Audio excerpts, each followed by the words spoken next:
Merci Diane pour tous ces éclairages donc, de nature fiscale. Alors maintenant je vais me tourner vers Louis-Philippe parce qu'on va aborder un deuxième volet en fait à nos échanges de cet après-midi. Et avant d'aborder ce deuxième volet, j'aimerais bien que vous puissiez nous raconter vos expériences en matière donc de réalisation immobilière et surtout nous présenter donc l'OGEC Saint-Didier que vous présidez donc en terre beauvillésoise, si je ne m'abuse. Oui, bonjour à tous. Donc, merci en tout cas Philippe de me passer la parole pour vous exposer mon vécu au sein de Villiers-le-Bel, commune du Val d'Oise, dans le cadre de l'établissement dont je suis en charge et qui s'appelle Saint-Didier. Alors, je vous dresse le cadre. Villiers-le-Bel, c'est un nom qui est souvent présent dans les esprits suite aux émeutes de 2007. C'est un très beau village en son cœur, un beau village d'Île-de-France, et avec des cités avoisinantes. Il faut savoir que c'est une des communes les plus pauvres de France. C'est toujours à cœur de le rappeler. 11 000 euros par an et par foyer fiscal. Ça veut dire que vous n'avez même pas 1 000 euros par mois par foyer fiscal. Donc une des 5 communes les plus pauvres de France. Alors au sein, on a un très bel établissement dans le vieux village de Villiers-le-Bel qui s'appelle Saint-Didier. Saint-Didier, c'est un établissement primaire, élémentaire, maternel de 350 enfants, plus un collège de plus de 700 enfants qui est réparti sur 2 sites. Il y a la moitié sur Villiers-le-Bel en soi, un peu 370 enfants, et sur le site à 3 km de là, sur Arnouville, on a 350 enfants également sur le site d'Arnouville. Donc, vous voyez à peu près 1070 enfants qui nous sont confiés. Sur ces 1070 enfants, 25 nationalités différentes. À peu près une dizaine de religions, de confessions sur le site. Nous avons plus d'un enfant sur 2 qui est musulman, nous avons des bouddhistes, des hindouistes. Il arrive, et comme je vous l'ai dit Philippe, il y a quelques cathos aussi, il y a des chrétiens, je vous en rassure aussi. Tout ça pour dire qu'il y a une vraie mission d'église dans cet établissement. Une communauté éducative qui est très investie, très présente, qui fait un travail formidable, sous la responsabilité de 2 chefs d'établissement, des familles assez exceptionnelles qui s'investissent, qui sont présentes, qui ont fait le choix, et souvent au nom de lourds sacrifices, qui ont fait le choix de confier leurs enfants à l'enseignement privé, l'enseignement catholique. Donc tout ça pour vous dire que c'est une belle aventure. Je vis une belle histoire. Et l'histoire avait commencé, en fait, moi j'ai pris un relais, je n'en suis pas l'artisan de l'histoire du départ, j'ai pris un relais en 2012. Et dans les années 2005, il a été constaté, 2005-2006, que l'école à Villiers-le-Bel, en fait, s'affaissait, était vétuste, très ancienne. La décision a été longue à prendre, mais elle a été prise, de reconstruire carrément les bâtiments. C'est un chantier qui a démarré en 2008, qui s'est terminé début 2011, un chantier qui avait été budgété de l'ordre de 3,8 millions à peu près de travaux. Et lorsque on a rasé les anciens bâtiments, bien sûr, donc en fait on avait délocalisé les élèves dans des algécos. Lorsqu'on a commencé à raser, puis à creuser, et là il nous est arrivé une catastrophe un peu particulière, c'est qu'on est tombé sur des fouilles archéologiques. Il s'agissait en fait d'un cimetière carolingien, et donc là, halte au chantier. Il faut savoir que dans le cadre de ces découvertes archéologiques, il faut savoir que le montant des fouilles et tous les travaux sont à la charge du propriétaire. Donc pour nous, ça a été, pour le faire bref, ça a été 1 an de suspension de notre chantier, et 1 million d'euros de coûts supplémentaires. On a été très aidé avec des aides, des subventions exceptionnelles du Conseil général du Val d'Oise. En fait, on a su faire face, aidé par la Fondation Saint-Mathieu également, et on a su faire face, en fait, finalement, à ce surcoût pour notre établissement. L'école en elle-même, donc, va bien, se porte bien, et dans le cadre de l'histoire, on avait emprunté, donc, pour construire ces bâtiments. De 3,8 millions, on a emprunté 4,5 millions, 4,6 millions. À l'époque, à 3,85% auprès du Crédit Agricole. C'est un prêt que j'ai renégocié il y a un peu plus d'1 an avec l'aide du bureau de l'OGEC. Et c'était un prêt, en fait, à 25 ans, sur une durée de 25 ans. Et lorsque on a renégocié ce prêt, on a pu faire baisser le taux à 0,80 auprès du Crédit Agricole. Et surtout, ce qu'on a fait, en fait, c'est de décider en OGEC, parce qu'on supportait très bien les amortissements de l'ordre de 25 000 euros par mois. Comme l'école se porte bien, l'effectif est un peu supérieur à notre point mort.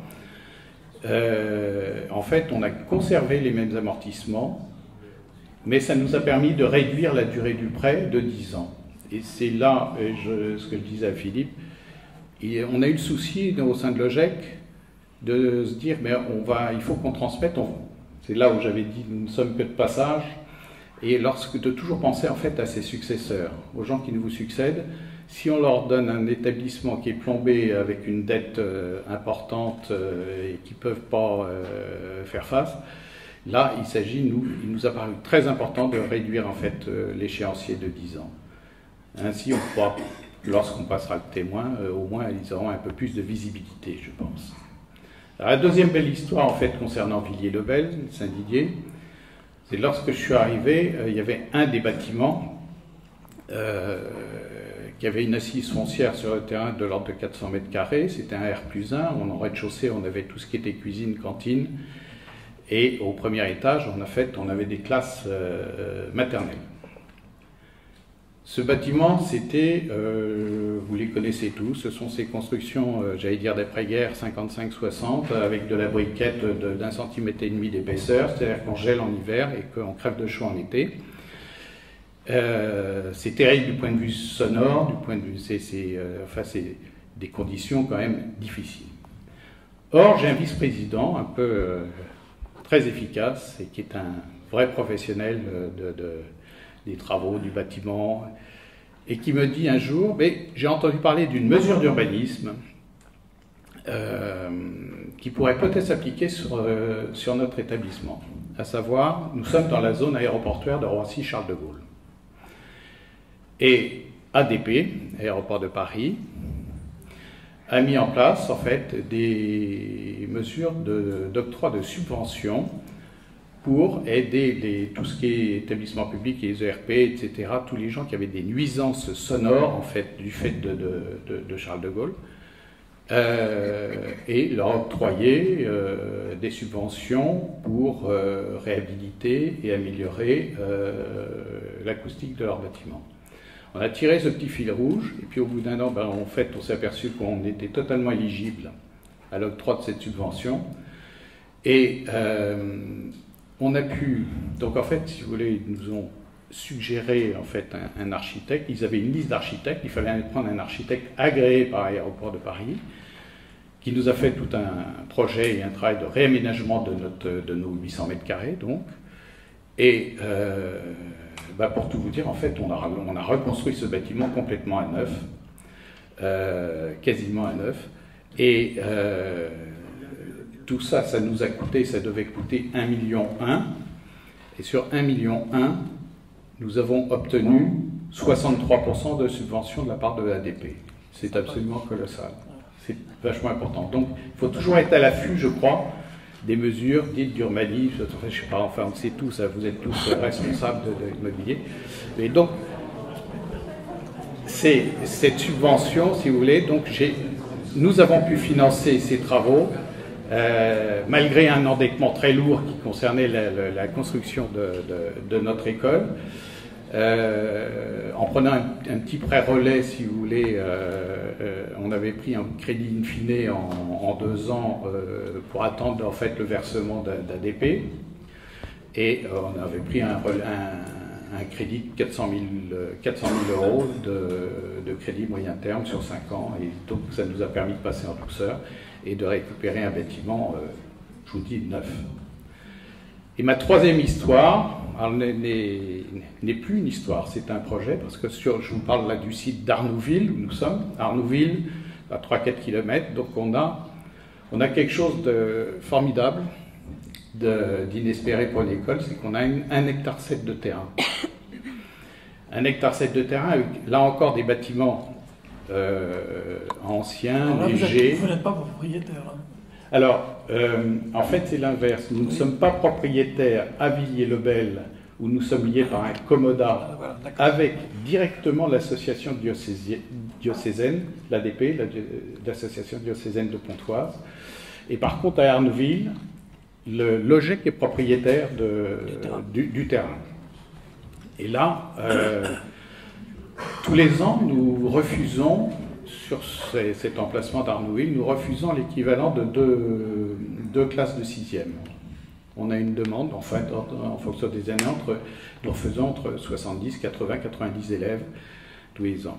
Et donc, nous avons fait une demande pour l'ouverture d'une classe supplémentaire et d'assurer une montée pédagogique.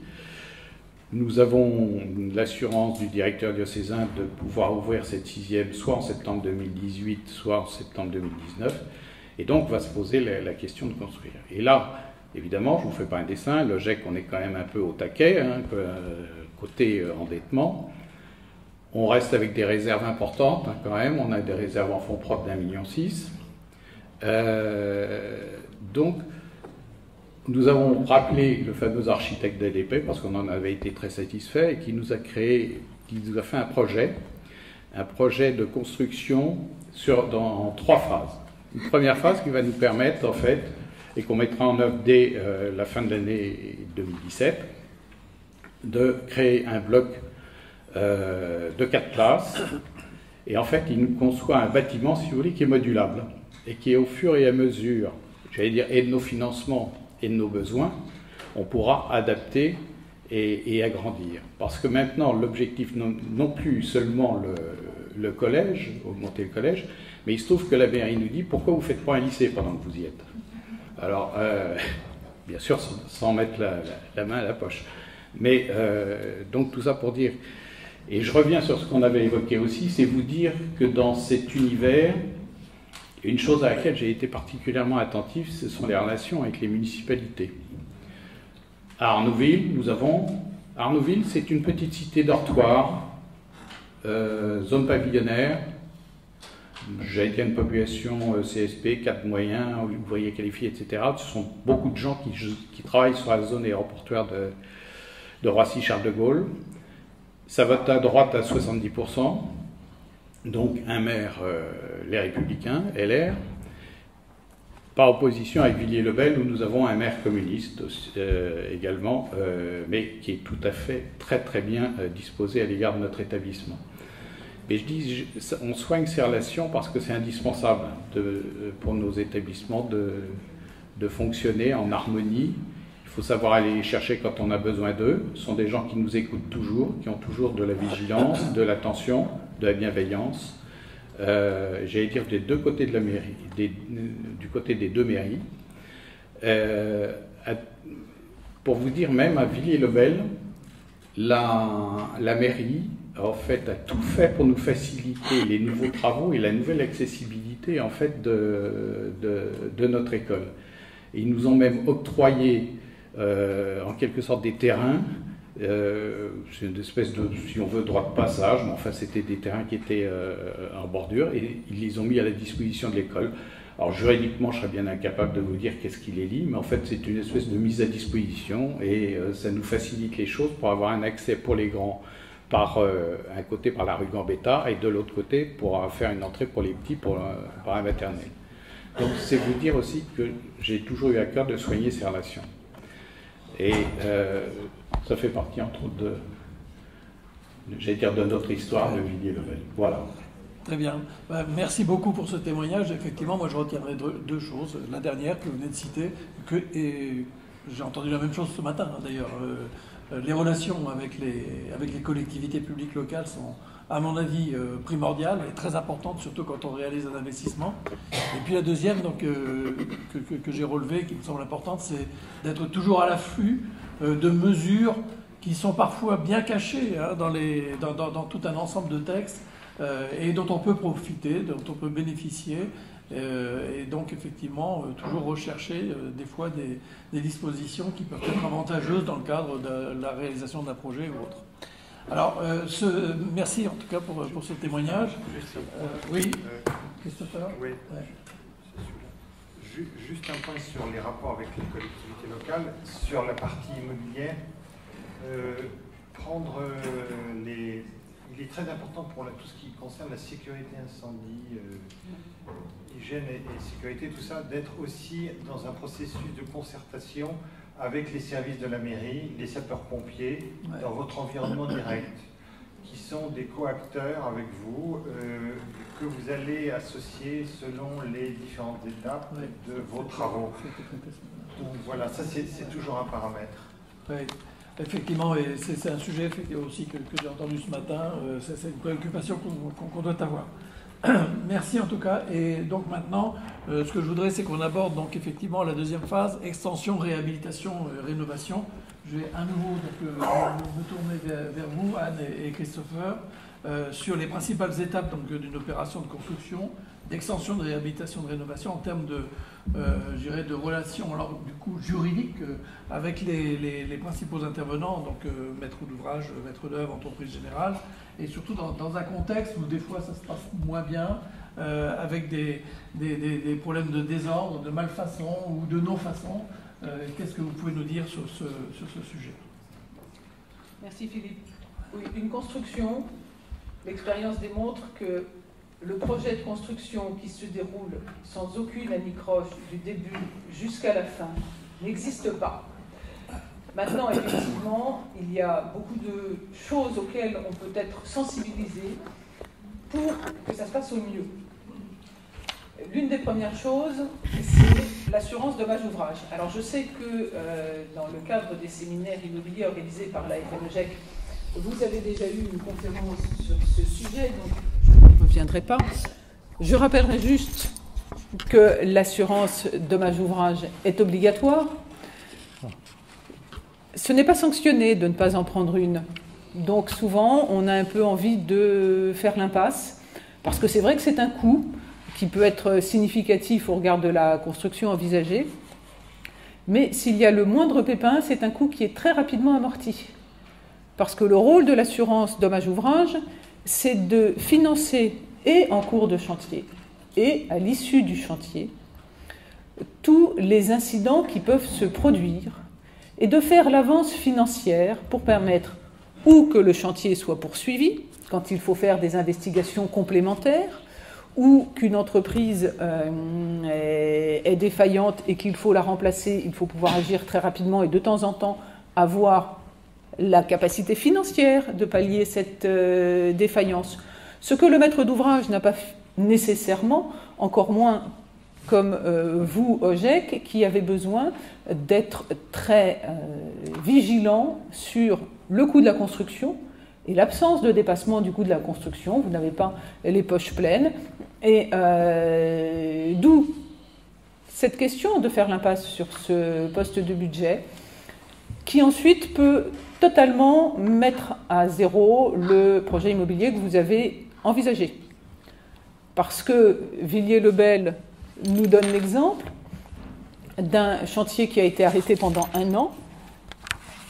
Tous les OGEC ne peuvent pas se permettre de faire face à cet arrêt de chantier et d'avoir les moyens financiers de l'arrêt du chantier et des coûts supplémentaires. Donc, l'assurance dommage ouvrage est donc très importante. Elle sert aussi effectivement après la réalisation du chantier et après la livraison. quand on doit mettre en œuvre une garantie biennale, décennale, un litige de construction prend des années. Un contentieux en construction, c'est minimum 3, 4, 5 ans. S'il faut attendre 5 ans pour être indemnisé, pour pouvoir faire les travaux, quand vous gérez un établissement d'enseignement, c'est tout à fait impossible. On ne peut pas permettre que les élèves soient maintenus dans un établissement non terminé ou avec des dommages majeurs qui ne peuvent pas être réparés faute de financement. Donc, j'attire votre attention, ça c'est l'une des premières choses pour que tout se passe bien, c'est de ne pas faire l'impasse sur le budget de l'assurance dommages ouvrages.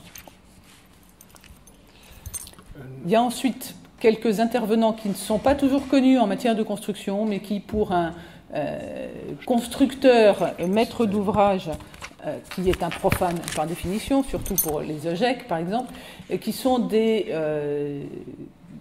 assistances très utiles. Alors, donc, allô, allô. Oui. Ouais. Alors, oui, effectivement, la distinction classique, c'est l'AMO, l'AMOD, ce qui pour nous est simple, mais je pense que vous avez déjà été informé sur ce point rapidement. Donc, je ne sais pas exactement ce que vous avez envie de savoir de plus. Je ne voudrais pas me répéter par rapport à ce qui s'est passé ce matin, n'est-ce pas? Mais bref, il est important en tant que maître d'ouvrage néophyte d'être assisté, c'est le principe, je le rappelle. Pour faire simple, l'AMO, c'est léger, c'est plutôt une forme de conseil à la conception en amont. L'AMOD, c'est vraiment... ce sont également des professionnels qui sont là pour assister le maître d'ouvrage, dont ce n'est pas le métier, le cœur de métier, et qui doit se concentrer sur d'autres points à l'architecture, à la bonne fin de ce projet. On ne saura, on rencontre... s'il y a bien un secteur d'activité où vous devez avoir recours soit une AMO, soit une MOD, c'est bien le vôtre, compte tenu à la fois en termes de responsabilité, en termes de délai, en termes de calendrier. Et donc, c'est là, à cet égard, que nous intervenons, nous, en tant qu'avocats. Je ne suis pas là pour nous faire de la pub, mais c'est assez important parce que j'étais en train de revoir toutes les phases d'un contrat de MOD. Et il est très important de vérifier que la mission de la MOD sera précise, de vérifier les rapports que la MOD va entretenir avec les locataires d'ouvrage, c'est-à-dire les entreprises, la maîtrise d'œuvre, la cohérence même du projet, le suivi, la réception, son financement, etc. Donc c'est là où vous pouvez vous faire assister, certainement par de très bons notaires ou accessoirement par des avocats spécialisés. Partant du principe qu'on aura au cours du chantier peut-être des défaillances par-ci par-là, des retards, et on va y venir donc des problèmes de désordre, soit considérés par des malfaçons ou des non-façons. Voilà, mais la MOD souvent est un cabinet spécialisé d'architectes, d'ingénierie, qui travaillera en parallèle de l'architecte maître d'œuvre et qui fera toutes les opérations de contrôle de l'architecte, parce qu'on a beau avoir affaire à un professionnel en face de soi, professionnel face au profane, le professionnel peut avoir tendance, je dis peu, je ne dis pas qu'ils sont tous enclins à le faire, mais peut avoir tendance à une certaine dérive avec un marché qui est en fonction du coût des travaux. Donc, proposer au fur et à mesure du chantier une augmentation des travaux qui n'aura pas été prévue, on les prévoit à minima au départ pour remporter le marché et signer. Et puis, au fur et à mesure, on vous propose, on vous dit « Ah mais on va mettre tel matériau à la place, on va mettre tel type de fenêtre parce que ça va être mieux ». Le profane ne sait pas si effectivement c'est mieux ou pas. Le maître d'ouvrage délégué saura dire « Oui, ça, cela se justifie ». En revanche, changer les fenêtres, l'isolation phonique de celles qui sont proposées au départ et de celles qui sont proposées aujourd'hui est identique. Vous n'avez pas intérêt à engager cette dépense. Donc, la MOD peut être très utile pour éviter les dérives de chantier et de coûts, indépendamment même de la réalisation du chantier. Est-ce que beaucoup d'entre vous ont connu des pathologies, j'allais dire, sur des chantiers où vous êtes tous des bienheureux ou Ah mais c'est merveilleux, je savais que j'étais avec l'enseignement catholique, mais Vous n'avez pas. Attends, vous avez été béni avec d'abord, sur on avait le une plan question des chantiers. Je voulais avoir une précision. Le maître d'ouvrage délégué peut être signataire des contrats, peut par exemple signer des dépôts de permis de construire. Au contraire. Tout à fait, oui. C'est tout à fait sa mission. Le maître d'ouvrage se décharge totalement. Oui. Le maître d'ouvrage se décharge totalement, mais le maître d'ouvrage délégué doit agir dans l'intérêt exclusif de maître d'ouvrage. Oui. Oui, oui. Ah, mais c'est Voilà. un contrat. Et c'est pour ça que sur le plan économique, malgré la dépense, c'est une dépense qui peut être tout à fait utile parce qu'il gère les deniers du maître d'ouvrage, donc en l'espèce de Logec, comme si c'était les siens. Par exemple, votre maître d'ouvrage, il va faire les préétudes, le choix de la maîtrise d'œuvre, la conduite des études, il va s'intéresser de la problématique de la dévolution des travaux. Excusez-moi, je crois que j'ai plus de piles. Il s'occupera donc de la consultation. J'ai pris une liste pour mémoire tout ce qu'il avait à faire. Donc il va superviser la consultation des entrepreneurs, il vérifiera, ce que j'ai dit, la cohérence juridique et administrative des dossiers. Il fera attention à la procédure et au calendrier des consultations. Bien évidemment, il procédera par délégation à la signature des contrats et le suivi des travaux. Enfin, il interviendra sur la vérification du travail fait par la maîtrise d'œuvre sur le décompte des honoraires et des intervenants, et il sera présent à la réception des travaux. Donc ça, c'est précisé dans le contrat de la maîtrise d'ouvrage déléguée. Donc la mission, pour ceux qui n'ont pas connu les joies et les bonheurs des contentieux immobiliers, c'est qu'il y a beaucoup de monde dans une réunion de chantier. Il y a beaucoup de monde à partir du moment où ça dérape sur des défaillances d'entreprise, sur des malfaçons, etc. Je veux dire, quand je dis beaucoup de monde, vous avez les locataires d'ouvrage, vous avez les intervenants, tous dans leur corps de métier, vous avez la maîtrise d'œuvre, et vous aurez également nos amis les assureurs.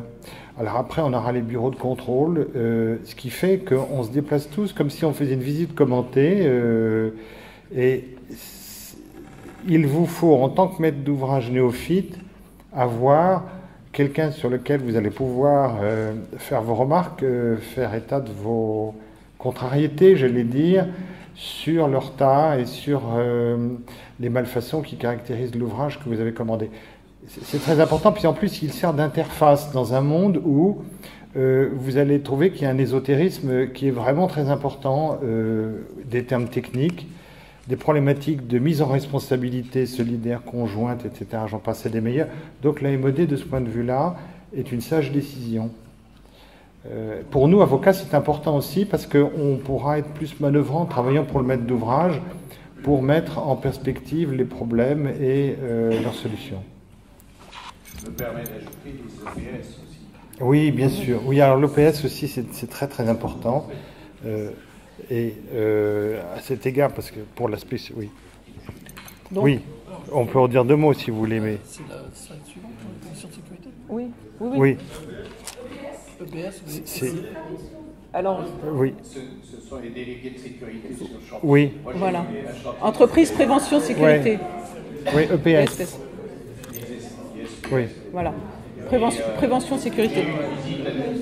Moi, j'étais bien content de trouver le SBS qui reprenait les entreprises sur les conditions de sécurité du chantier. Et indépendamment d'ailleurs des SPS, Monsieur Kuhn évoquait tout à l'heure les bonnes relations avec la mairie.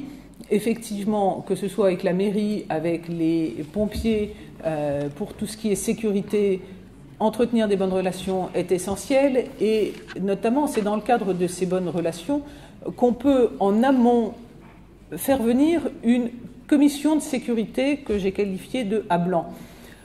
Donc un rescrit, une forme de rescrit, dire. Voilà. Sur place. Pour un ERP, bien sûr, vous le savez tous, tout ce qui est règles de sécurité est essentiel, prédominant en plus pour des établissements qui accueillent des enfants. Et les règles sont de plus en plus lourdes.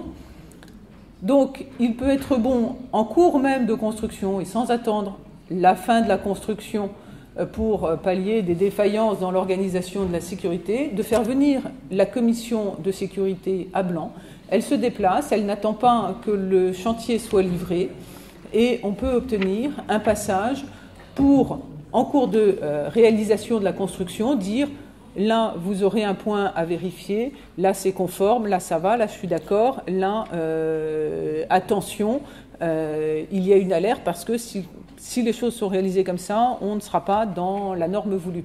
C'est parfait et c'est très utile, sauf que très souvent, les commissions de sécurité nous disent on est débordé, on regarde sur plan et on ne vient pas. Alors ça doit dépendre des commissions de sécurité. Mais alors pour moi, je vois, on travaille aussi beaucoup dans la partie hébergement touristique, hôtel, tout type d'hébergement qui sont du type O. Vous travaillez dans des types R pour les ERP. Le problème, il est bien évidemment la sécurité du personnel, des enfants, etc. Pour vous, il y a un léger problème aussi en termes pénal, de responsabilité pénale, sur lequel je ne saurais trop attirer votre attention, au titre du Code de la construction de l'habitation. Donc l'enjeu, il est là. Le chef d'établissement, il aura une responsabilité de type pénal, parce que il doit donc faire le nécessaire pour que son établissement soit strictement conforme à la réglementation en vigueur. Donc, pour pallier le défaut de la visite de la commission de sécurité en amont, franchement, il y a, même autour de nous, parce qu'un avocat sans expert, ça n'a ni yeux ni oreilles. Ni yeux. Non, ni yeux. J'ai pas dit lisieux, mais bon, elle est facile. Non, c'est le contexte qui me faisait dire avoir ce mot. Bon, ok. C'est pour détendre.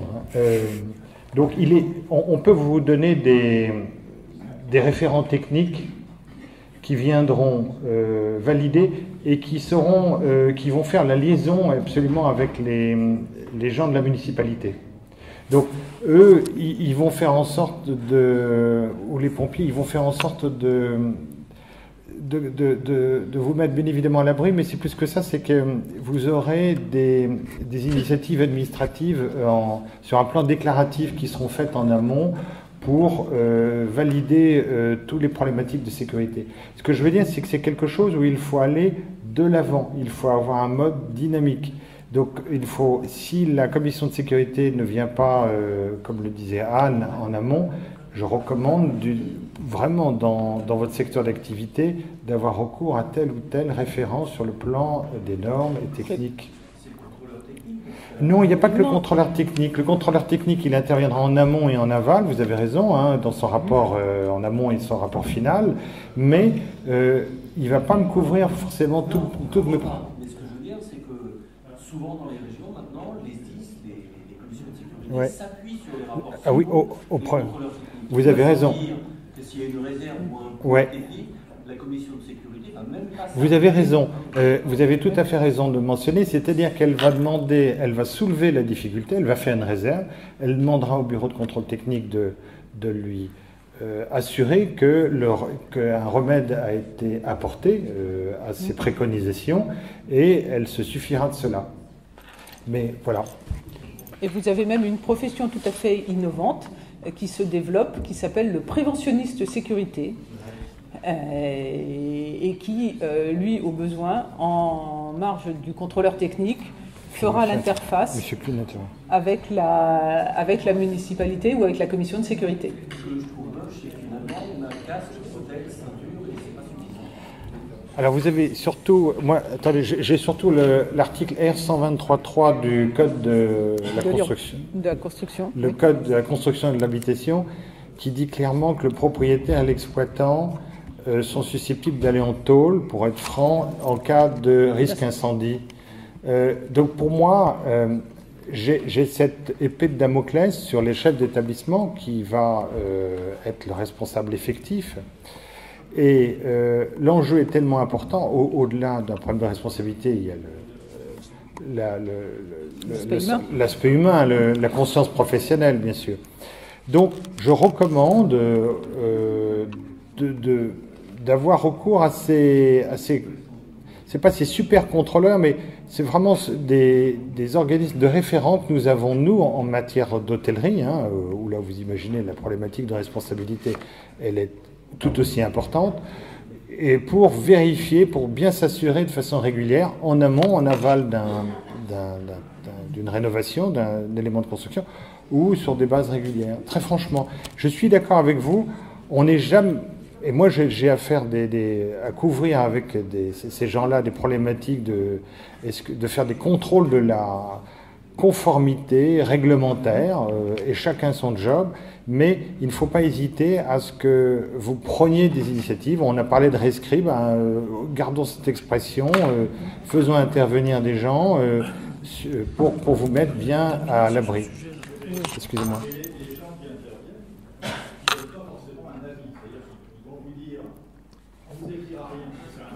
Oui, mais recourons au système privé, c'est pour ça, c'est ce que je vous dis, c'est que prenons des professionnels qui vont faire des recommandations et on va passer de la recommandation à l'action avec les autorités compétentes. C'est ça, c'est sur quoi j'insiste, c'est la différence. Hein. Ah mais les autorités, elles sont débordées, un problème d'effectifs, etc.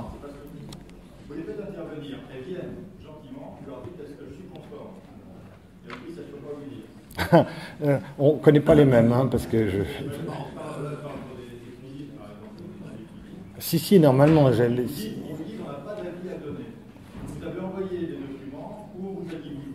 Non, je ne partage pas votre point de...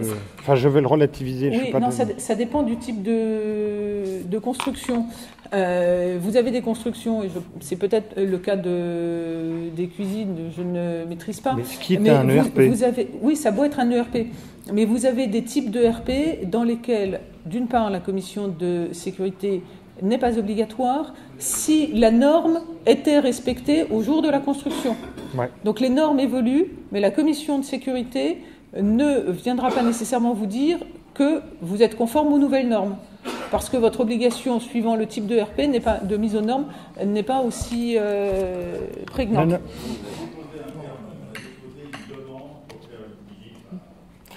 Et... Comme ce sont des gros travaux, on demande au service vétérinaire, parce qu'on appelle les services vétérinaires, de venir voir si c'est conforme à ce qu'ils veulent.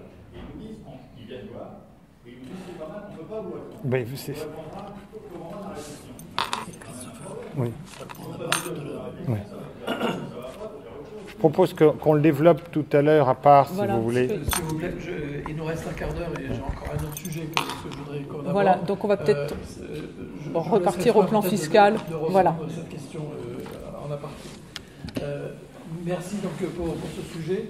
Je vais repasser la parole à Diane Carpry sur le dernier sujet qu'on avait prévu, donc à notre ordre du jour, sur les obligations déclaratives en matière fiscale lors d'une opération de construction ou de travaux. Diane, tu as compris que le temps était limité, mais je pense que c'est grave. Merci. Alors, au niveau construction, lorsque vous achevez votre construction, alors tout est dans la terminologie.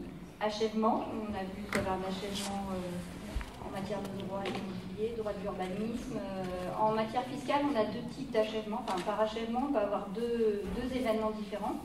Donc en matière de déclaration foncière, on considère l'achèvement comme le moment où le bien est utilisable en l'état, peu importe les réserves. Donc il peut y avoir un PV de réception avec des réserves, ça n'empêche pas que le bien est utilisable en l'état et qu'il est achevé au sens foncier. Et dans ce cas-là, dans les 90 jours de cet achèvement, vous devez envoyer les déclarations foncières. Donc je vous ai mis donc ils ont des lettres. Donc CBD, c'est tout ce qui est commerce professionnel, voilà. H2, c'est tout ce qui est l'habitation collective, parce que H1, c'est les maisons individuelles. Donc vous avez ces imprimés à remplir selon ce qu'il y a dans votre établissement. S'il y a un internat, il faudra remplir des H2, alors je vous ai mis un imprimé R. S'il n'y a pas du tout d'hébergement, vous n'avez qu'un imprimé CBD à envoyer en mettant bien que c'est un établissement scolaire. La sanction, en cas de retard de cet envoi, vous avez le risque de perdre 1 à 2 ans d'exonération de taxes foncières, dont je vous parlais tout à l'heure. Voilà. Ensuite, toujours obligation déclarative en matière de TVA. Donc c'est juste si vous souhaitez louer avec TVA, vous avez des obligations. La première, c'est dans les 30 jours de l'achèvement. Alors cette fois-ci, c'est l'achèvement TVA. Ce qui compte, c'est l'envoi de la déclaration d'achèvement des travaux à la mairie. Donc dans les 30 jours de cet envoi, vous devez envoyer un imprimé 940. Et au 31/12 N+2 de ce même achèvement, vous devez faire une livraison à soi-même si vous n'êtes pas totalement assujetti. Voilà pour les obligations. Après, je faisais un retour sur le régime de TVA sur les travaux. Donc rapidement, on a vu qu'en cas de construction neuve, la TVA sur les travaux est à 20%. Elle n'est pas déductible si les loyers ne sont pas soumis à TVA. En cas de rénovation, par contre, vous avez droit à un peu de tout. Donc vous avez droit à de la TVA à 20% pour tout ce qui est locaux destinés à l'enseignement. Par contre, sur la partie hébergement, vous aurez droit, comme vous-même dans votre maison, des taux de TVA réduits, soit à 10% pour la majeure partie des travaux, soit à 5% à partir du moment où vous faites de la performance énergétique. Dans ces deux derniers cas, pour justifier du taux réduit, vous avez une attestation à produire qui vérifie les conditions pour lesquelles vous avez droit à ce régime. Et la TVA n'est pas déductible si les loyers ne sont pas soumis à TVA. Voilà, j'étais rapide. Ah, très bien. Parfait. Merci. Écoutez, donc on arrive au terme de notre table ronde. Est-ce que les uns comme les autres, est-ce que vous avez des points complémentaires à apporter avant qu'on aborde les quelques questions qui nous ont été posées? Oui, pardon, je me permets, c'est oui. Sur l'intervention de Madame Pose. Je m'occupe aussi d'écoles sur Paris. Et alors là, j'ai pris une espèce d'assurance tout risque. C'est que j'ai embauché, parce que j'ai eu la chance de croiser un architecte de sécurité de la ville de Paris. Et donc, je l'ai pris comme architecte de l'école. Alors, sur le plan sécurité, je vous donne le petit truc parce que sur le terrain, vous pouvez le faire. C'est une bonne garantie.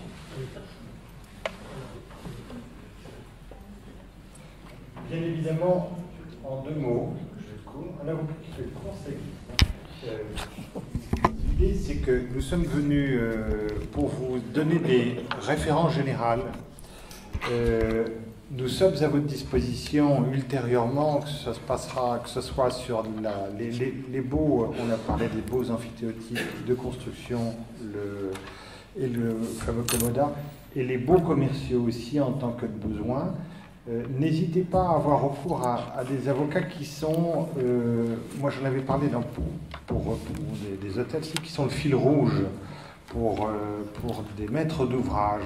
Et ça démarre du référé préventif parfois, le référé qui consiste à faire un état des lieux pour voir ce que vous allez casser autour de, quand vous avez fait un gros trou avec des chantiers, c'est voir si vous allez augmenter ou pas l'état de dégradation des locaux qui sont avoisinés dans votre chantier. Et ça se termine par la livraison. L'avocat peut être le fil rouge en termes d'interface sur le plan technique avec vos conseils qui seront l'AMOD ou l'AMO. Il y a beaucoup de gens dans l'acte de construire. On est dans des termes où les enjeux sont importants. Il y a une exposition en termes de responsabilité. Vous avez des responsabilités de bonne fin. Et l'avocat, dans son domaine, sur le plan de la construction, y concourt pour vous alléger à cet égard. Parce que l'avocat est aussi le conseil. Nous, notre but, de façon générale, vis-à-vis de nos clients, est de leur éviter le contentieux. Surtout en matière de construction, même si nous en faisons. Un contentieux construction, c'est long, c'est lourd, c'est coûteux. Il y a des mesures qui peuvent être mises en avant pour éviter tous ces désagréments. Donc c'est ce que nous avons essayé de vous faire passer comme message. Il vaut mieux traiter les choses le plus en amont possible en se faisant conseiller s'il le faut, plutôt que de se retrouver ensuite embourbé dans une procédure de plusieurs années. Merci. Merci. Message bien reçu. Il nous reste encore 10 minutes. Non, mais bon, en tout cas, on vous a permis, je pense aussi, de poser vos questions tout au long de nos échanges. Est-ce qu'il y a peut-être encore une ou deux questions avec la salle? Sinon, je propose de mettre fin à cette... Maître, à vous la dernière question. À propos des loyers qu'on veut soumettre à la TVA, un même propriétaire peut cerner Périmètre. Un projet, mettre la TVA pour un document donné. Alors, l'assujettissement à la TVA, c'est par immeuble ou partie d'immeuble. Donc, il peut, s'il y a trois lots sur un même bien immeuble, opter pour l'immeuble entier, mais après, à l'intérieur, chaque immeuble est isolé, en fait. Ce qui n'a pas d'incidence sur le régime fiscal que pourrait avoir l'association. Chaque copropriétaire. À chaque construction nouvelle sur un bien nouveau, on peut dire je vais opter là pour la TVA, celui-là non. Oui, tout à fait. Après, une fois qu'on a opté, c'est une durée de oui, voilà. C'est pour un an plus l'année en cours plus 8 ans. Et le seul moyen de la faire tomber, en fait, cette option, c'est que le locataire soit non assujetti et ne veuille plus être soumis à TVA. Par contre, quand on fait l'option, il y a un courrier à envoyer aux impôts, mais il faut également que ce soit indiqué dans le bail. Sur l'option TVA, je voudrais intervenir parce que c'est tous ces montages à la FNOGEC que l'on me conseille absolument pas de faire. On est un secteur qui ne se pas à la CGT et à la TVA. C'est vrai, dans nos constructions, on paye la TVA. Faire des montages de TVA avec 10 ans, 20 ans d'assujettissement sur les loyers à la TVA, ce sont des montages qui sont complexes. On n'a pas toujours les gens qui les porteront dans 15 ans, qui vont dénoncer l'option TVA au bout de la 19e année. C'est compliqué. C'est en fait un petit peu des outils de grande école. Et nous, on est dans la cour maternelle en termes de montage juridique immobilier. Voilà, il mieux être simple. Il nous reste à vous remercier de votre attention. Et puis encore une. Juste sur ce sujet-là, c'est pardon de la question. On avait un établissement sur une construction qui a choisi la TVA, et du coup, l'association propriétaire n'était pas assujettie à tout ce qui était IS et CRR, et du fait de la TVA, elle est adressée.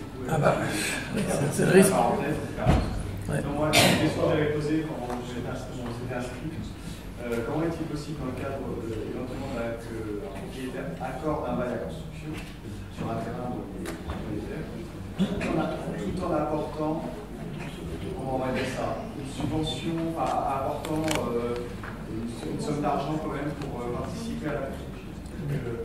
Comment dire une cofinance. Voilà, on donne à l'objet un bail à construction, qui construit le bâtiment, c'est lui qui est le maître d'ouvrage. Voilà, mais pour autant, on lui apporte une subvention pour l'aider à construire. Comment on gère ça fiscalement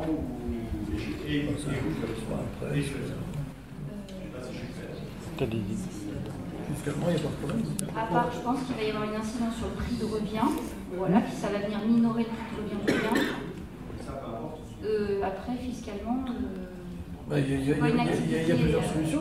Ça peut être considéré comme un prêt, une avance financière, avec un plan de remboursement. Un apport. Un apport, oui. Alors si c'est un apport, on est dans la solution qui est évoquée là. C'est un apport sans retour et ça se fait sous forme d'un contrat, entre l'association propriétaire et l'objet en question. C'est à côté du bail. Oui, c'est parallèle. C'est pas dans le bail. Oui. La seule chose, c'est quel est le modèle de ce document-là. Je ne sais pas rédiger un truc. C'est un acte sous. C'est un acte parti. C'est une forme de subvention qui ne forme pas un tout indissociable avec l'acte. Non. Non, là, parce que là, on risque d'avoir des problèmes. Mais bon, une subvention, oui. Puis comme ça, ça lui donnera sa validité, son autonomie juridique, son efficacité juridique propre, avec son régime juridique propre, sans polluer, requalifier ou abîmer l'acte de bail de construction, à mon avis. Et il faut éviter, dans les deux actes, de les rendre indissociables et indivisibles, comme formant un tout. Voilà. Franchement, ne pas y faire référence, ce n'est pas indispensable dans l'architecture de votre projet. C'est ce qu'il y a de plus simple. On vous repasse la parole. Merci. Je vais conclure cette journée. Alors, comme vous avez pu vous rendre compte, Eh bien, cette journée était d'une densité importante. Et je veux aussi remercier nos intervenants, ceux de ce matin, et puis ceux de ces après-midi, sur les éclairages qu'ils ont pu nous apporter. Alors, vous avez pu vous rendre compte qu'un projet immobilier n'est pas l'affaire d'une seule personne, et ça c'est important, mais c'est la réflexion d'un groupe d'acteurs ayant en tête et pour base un projet éducatif. Il ne faut pas l'oublier, on a beaucoup parlé technique, on a beaucoup parlé fiscalité, mais la base d'un projet, c'est un projet éducatif, car l'immobilier est toujours au service de l'éducatif et des jeunes de l'établissement. Ça, il faut toujours l'avoir en tête aussi. On ne construit pas pour se faire plaisir, on ne vend pas un architecte qui va se faire plaisir, mais on construit pour quelque chose de fonctionnel, de beau, bien entendu, et au service de l'éducatif. Vous avez pu vous rendre compte aussi de l'imbrication entre de nombreux interlocuteurs et qu'il y a bien une distinction à faire entre le propriétaire et celui qui va construire, souvent le GEC. Pour mener à bien le projet immobilier, il faut bien en maîtriser la gouvernance, c'est ce qu'on a vu ce matin, en définir précisément le cahier des charges à travers un programme de besoins, un programme fonctionnel et un programme technique. Ce qui nous montre bien qu'un projet immobilier ne s'improvise pas. Il y a une réflexion très longue. Moi-même, en tant que chef d'établissement, j'ai eu un projet immobilier. Entre le moment où on décide et le moment où les élèves entrent dans la nouvelle construction, il peut se passer 6 à 7 ans. Donc il faut une certaine patience aussi dans les projets immobiliers. Toute la réflexion préalable au projet, comme vous l'avez dit ce matin, est un gain de temps et une maîtrise du coût, faisant référence toujours à des ratios aussi, et à un pilotage rigoureux. Vous avez bien noté l'imbrication entre le rôle du propriétaire et celui du locataire, ce qui a une incidence sur les loyers. Vous avez pu vous rendre compte aussi de la complexité juridique entre les rôles réciproques des propriétaires et des locataires. Et d'ailleurs, les questions juridiques et fiscales sont venues compléter les aspects techniques de la matinée, et on a pu se rendre compte avec le nombre de questions que c'était d'une complexité importante et que les débats étaient assez animés et que les points de vue, lorsqu'on parle juridique, ne sont pas toujours forcément les mêmes parfois. Il a été intéressant d'avoir des témoignages aussi concernant plusieurs expériences. Donc, moi je conclue en disant que le lien a été très bien montré entre propriétaire et locataire sur le plan juridique et ce qui se passe au niveau des différents contrats. Enfin, je dirais, pour terminer, entre l'Union Saint-Pierre et la FNOGEC, il y a un lien étroit. L'Union Saint-Pierre étant le représentant des propriétaires, la FNOGEC des gestionnaires, et je crois que nous sommes amenés à travailler ensemble comme aujourd'hui, et d'autres réunions auront lieu à ce niveau-là. C'est vrai que l'Union Saint-Pierre est une jeune association, est une association nationale, que nous nous construisons et que nous n'avons pas de cotisation pour l'instant à l'égard de nos adhérents. Donc nous nous en référons à la FNOGEC pour traiter certains problèmes, et nous allons avoir dans les jours et les mois qui viennent une espèce de convention entre les deux pour voir comment nous allons procéder au niveau de ce travail en commun. Et là, je m'adresse en tant que président de l'Union Saint-Pierre à tous les propriétaires, aux unions fédérales, aux unions diocésaines et interdiocésaines si elles existent, de nous solliciter pour qu'on aille avec Benoît Van Acter vous rencontrer, vous expliquer précisément ce qu'est l'Union Saint-Pierre et quel apport vous pouvez aussi nous apporter. Voilà, en tout cas, merci beaucoup d'avoir assisté à cette rencontre. Vous étiez nombreux et certainement à une prochaine fois. Merci beaucoup.